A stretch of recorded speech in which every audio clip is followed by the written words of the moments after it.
Hi and welcome everyone to Roo Hammer's weekly NRL round review. This week we're going to take a quick look at the results from round 12. Before we get started, I'd like to invite you all to subscribe to the YouTube channel to show your support for the content we create. Subscribing to the channel puts you in the draw to win some exclusive Roo Hammer merch. So click that subscribe button now. Rob, round 12, a much needed buy for our Warriors. We've got a bit of a break. The other games with some really interesting results though. Oh, you're telling me. Yes, let's throw the form guide completely out the window, and we're going to go through some of these results. Yep. Round 12 of the NRL, it was Indigenous Round, with all the teams wearing their specially designed Indigenous kits in honour of our Indigenous communities. And it was a shame that the only NRL club steeped in multiculture and traditions was not part of Indigenous Round. Although our boys will be wearing our Indigenous kit in round 13 against the Broncos in Napier, so it will still get a run. Yep. So never fear, all you guys that forked out all those dollars for the highly sought after product. Yes. So anyway, let's take a look at all the games from Indigenous Round, shall we, mate? We should, mate. Yes. Yeah. So round 12, Indigenous Round, kicked off at where else? Suncorp Stadium, with the Broncos at home. Were they at home? Yeah, they were. Yeah, wow. Against the Penrith Panthers. And that was the 8th game that the Broncos have played there this season, already just the opening 12 rounds, this being Thursday, the 18th of May. Weird, isn't it? Yeah. So it was the Panthers 15, Taruva and Cleary tries, Cleary 3 from 3 and a field goal. Broncos 4, Cobbo with a try, Stags 0 from 1. And the defending premiers proved too good for the Broncos, cruising to a low-scoring but comfortable 15 points to 4 win. Panthers never really looked threatened against the Broncos side, missing Adam Reynolds, and they took an 8-0 lead inside 22 minutes. The visitors then coughed up a further 3 try-scoring opportunities throughout the first half, but they enjoyed the weight of possession and territory throughout the match, and they had 60% in total. There was 5 disallowed tries during the contest, with Penrith recording 3 and the Broncos 2. And then Nathan Cleary became the youngest player to get 1,300 points in rugby league history when he converted his own try in the 50th minute. And the Panthers back 3, Dylan Edwards, 272 metres, Brian To'o, 265, and Sunia Taruva, 216, were all dominant, coming out of yardage in a clear point of difference for the Panthers.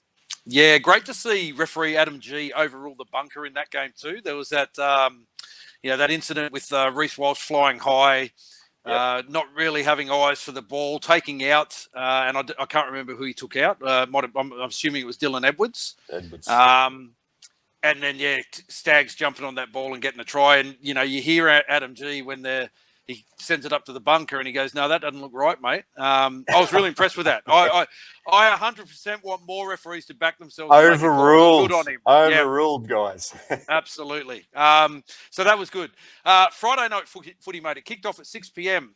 With a game played at Netstrata Stadium. The Dragons taking on the Roosters. It was the Dragons' first outing since Anthony Griffin was sacked, and they came away with a surprising win, 24 to the Roosters 22 for the Dragons. Sully, Hunt, Sewer, and Figai tries. Lomax 4 from 4 goals. For the Roosters, their 22 came from 2 tries to Kiri, 2 tries to Tedesco, and Swa'ali'i 3 from 4 goals. As I said, rookie caretaker coach Ryan Carr, he took control of his first NRL game and against all odds, came away with his first NRL victory. It was a Matt Figai try on the very last play of the game that saw the Dragons put a tumultuous week behind them and snap a 6-game losing streak. A frantic final hour saw the lead change 4 times, with the Dragons ultimately having the final say. The Dragons led 14-0 at half-time before the Roosters scored 4 second-half tries to take a 22-18 lead before the Dragons got that try to win the game. It was the Dragons' first win since round 5, and it ended a 6-game losing run. Prior to this game, the Dragons had not beaten the Roosters outside of an Anzac Day game since the 2010 grand final. That's amazing. Victor Radley, mate, is back in the news, copping a 3-week suspension for his headbutt. The guy is dead set liability for his team and needs to change his on-field behaviour and quickly, or he'll end up being rubbed out of the game. It was just ridiculous, that was. He's just lucky that the refs are too scared to send off players these days, because he should have gone. He should have. I couldn't believe the back and forward between the coaches celebrating in that like frantic final 10 minutes. Robbo's up there slamming the glass, and then it goes back to Ryan Carr. And yeah, what a game though for your first game as a rookie caretaker coach. I'll tell you what, mate. Our good mate Brad Inger from the standoff across the ditch. He had mixed emotions about this one because the Dragons got the win, but they also dropped to last on the table. How does that happen when you win a game of footy? They dropped 2 places. Yeah, work that one out, people. Yeah. Amazing. The second of the Friday night games was the Rabbitohs up against the Eels at Allianz Stadium, and the Eels 36. Simonson 2, Russell, Cartwright, Brown, and Penasini tries. Moses 6 from 6. Against Rabbitohs 16. Johnston 2, Graham tries. Mitchell 2 from 3. Eels handed South Sydney their first loss in almost 2 months on Friday night, with Mitchell Moses and Dylan Brown orchestrating a comprehensive 36-16 win over the ladder leaders. Moses set up 4 of his side's tries, and halves partner Brown terrorised the Rabbitohs with his running game, chewing through 139 metres and getting a meat pie of his own. Mm-hmm. Parramatta, they got the job done despite being reduced to a 2-man bench early in the second half following the loss of Andrew Davey. He failed his HIA, and Ryan Madison to a calf injury. And the Rabbits, they never really kicked in gear, and perhaps riding the wave of success that has seen them win 6 games in succession took a bit of a toll on them mentally on Friday. Yeah, possibly, mate. They really weren't that impressive against the Tigers the previous week either. They only led that game 8-0 until the 72nd minute before they got a couple of tries to blow that score out a little bit. So, yeah, quite right. Possibly. And they're going to be affected by Origin too, I think, the Bunnies. Super Saturday, mate. Kicked off on the far north coast of New South Wales with the Sharks taking on the Knights at Coffs Harbour Stadium, a regular 1 game a year thing for the Sharks. They take a game up to Coffs Harbour every year.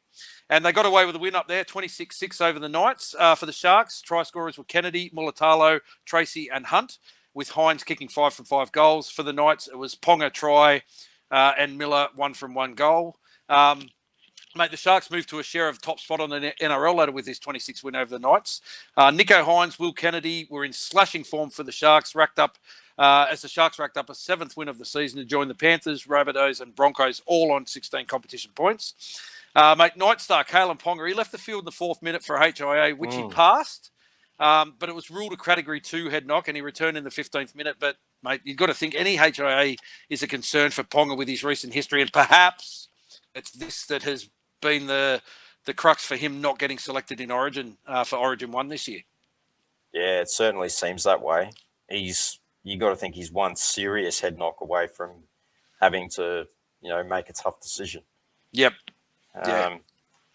So from Coffs Harbour, we travelled back down the M1 to Tiger Town, the West Tigers to host the Cowboys at Leichhardt Oval. Geez, we're going to need a little bit of time here while I go through the try scorers. For the Tigers, 66. Tupou with a double. Nofaluma with a double. Toa with a double. Stefano, he got a try. Pole, Bulla, Offahangawi, and Bateman tries. Wakeham, 8 from 8. Coruscant, 2 from 2. And Brooks, 1 from 1. Over the Cowboys, 18. Felt, Leilua, and Cotter tries. Holmes, 3 from 3. Wow. Luke Brooks, didn't he celebrate his 200th NRL appearance? He steered the West Tigers to a record 66-18 defeat of North Queensland at Leichhardt Oval. Watched on by family and friends and former teammates, including Mitchell Moses and Josh Reynolds. Brooks was at his attacking best. He ran for 213 metres with the ball, laid on 2 tries as the West Tigers romped to their 3rd win in 4 weeks, amazingly. And the 48-point margin was the biggest winning margin of the joint venture club, and also the heaviest defeat by a Cowboys team since North Queensland joined the comp in 1995, if you can believe that. Wow. And, yeah, the Tigers were simply outstanding, scoring 11 converted tries against the Cowboys side that have some real soul-searching to do, salvage anything from this season. Wow, who saw this coming? Mate, it's really hard to get a read on what's going on up there at North Queensland. Toddy had that great season last year. He had that troublesome season the year before, and then everything clicked into gear for him last year. But it's like the Cowboys have reverted back to the Cowboys of 2021.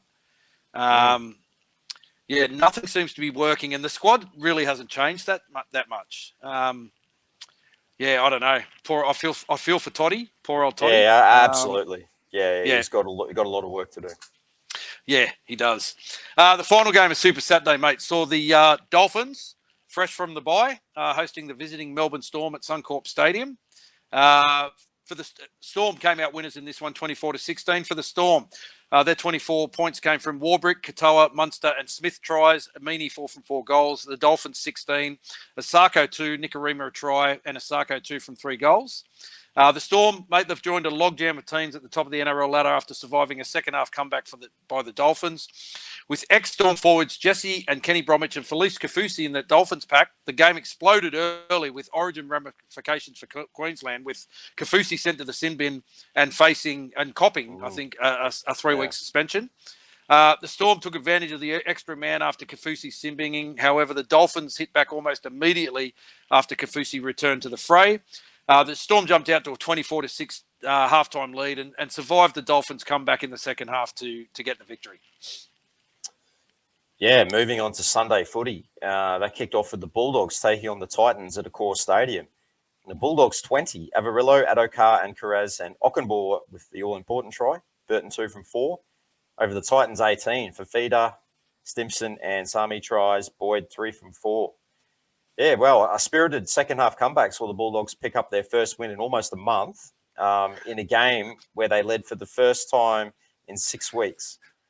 For the first time in 6 weeks, the Titans failed to score 26 points in a week when they absolutely needed to.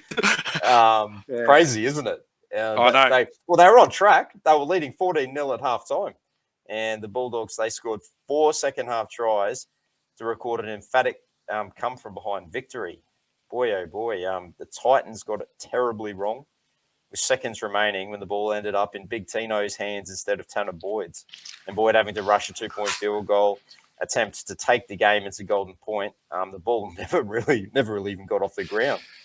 And the Titans now hold the record for blowing the most double-digit leads in the NRL era. They've taken over from us. They reclaimed it from us. But think about that. The NRL era started in what? What do they class as the NRL 98, era? 98, I think. 98. Yep. And the Titans didn't come into 2007. So we had another 9 years of blowing leads. That's what I mean. Absolutely. That's a mind-blowing stat that the Titans now hold that record for blowing the most double-digit leads in the NRL era.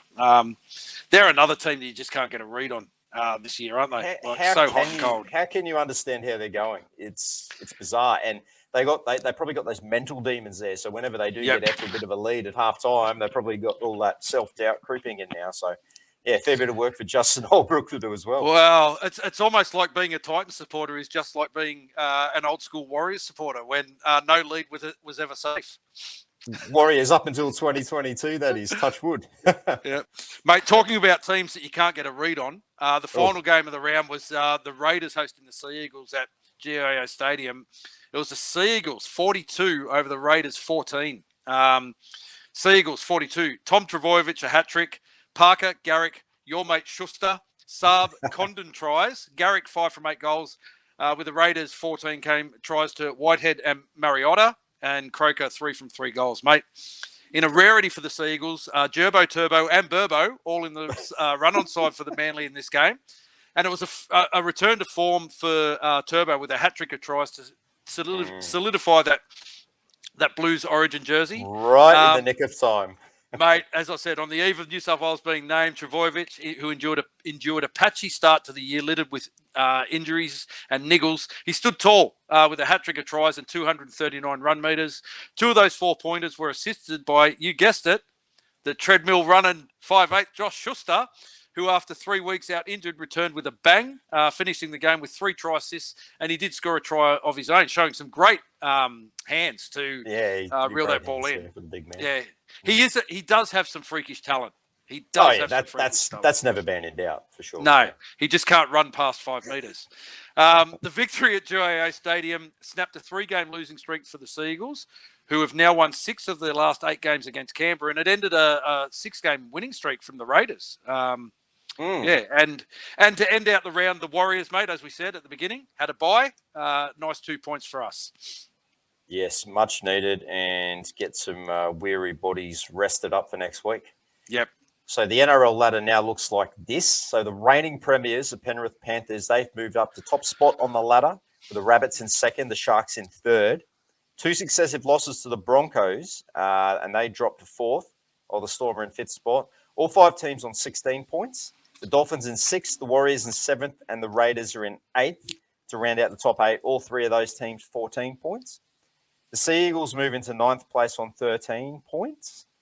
And the Titans are in 10th. The Roosters in 11th, both teams on 12 points, followed by the Knights in 12th on 11 points. The Eels win moves them into 13th, joining the Cowboys and Bulldogs in 14th and 15th on 10 points each. And the Tigers, with their huge win over the Cowboys, they've moved out of last place for the first time this season. They're now in 16th. With the Dragons, despite winning against the Roosters, as we said before, dropping into the wooden spoon position. I think it's the Bradinger voodoo curse or something, I think. It is. That's the only way you can explain it. Like I said, mixed emotions for our good mate, Brad. Speaking of which, mate, don't forget this Wednesday, we will be discussing our 10 most iconic Warriors victories in our, and these are in our opinion, and we are going to be joined by our good mates from across the ditch, Brad and Richie from the Standoff. That'll be 7:30 p.m. Australian Eastern Standard Time, 9:30 p.m. New Zealand Standard Time. We'll also chat about the Origin teams and a little bit of Warriors news, a little bit of Sean Johnson stuff, Chanel Harris Tavita stuff. And please, if you're Jersey chat as well. Please, if you're a fan of our content, please make sure you subscribe to the channel so you don't miss any of our stream content. Otherwise, to show your support is to head to our Patreon page and subscribe to our Patreon program. The links will be in the video description, or head to our Redbubble store and grab yourself some exclusive Roo Hammer merch. Plenty of designs to choose from, honouring past legends of our club, current stars, as well as some great novelty prints, reliving some memorable moments. I'm rocking the captain's jersey, I think it is tonight. Looks like. Yeah, captain's jersey. Yeah. Bell. Yep. Yeah, we've got plenty of those positions, years. Yep. You name it, we've got it there. So go and check it out. Absolutely. That's it for this video. Look forward to seeing you all on Wednesday night. Thanks, guys. Can't wait. See you guys then. Take care, everyone.